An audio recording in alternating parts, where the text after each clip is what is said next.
आता मला तर सर्वच जण ओळखतात. मी सुरेश चिरडे म्हटलं की मला तसं सर्वच जण ओळखतात. माझं शिक्षण MA पॉलिटिकल सायन्स आहे. माझा पारंपरिक जो व्यवसाय आहे तो पान विकायचो मी, आणि तोही अतिक्रमणच्या जागेवर. आणि त्यामध्ये काय जर माझी एक दैनिक देशोन्नतीचे त्यावेळेसचे तालुका प्रतिनिधी होते जगताप सर, सुभाष जगताप सर. देशोन्नतीचं तालुका प्रतिनिधी त्यांचं मला दिलं. अच्छा. आणि त्या तालुका प्रतिनिधीच्या माध्यमातून मी दैनिक देशोन्नतीत काम करायचो. त्यानंतर काही दिवसांनी दैनिक पुण्यनगरीमध्ये मी होतो. हे जाहिराती देताना काय होतं की दिग्रसकर लोकांना त्रास देणं आणि त्यांच्याशी दुश्मनी घेणं.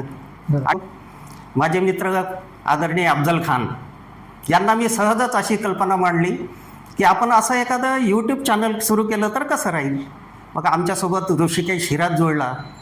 महाराष्ट्र 24 न्यूज चॅनल उदयास आलं आणि त्याची प्रगती सर्वांना आत्तापर्यंत दिसतच आहे.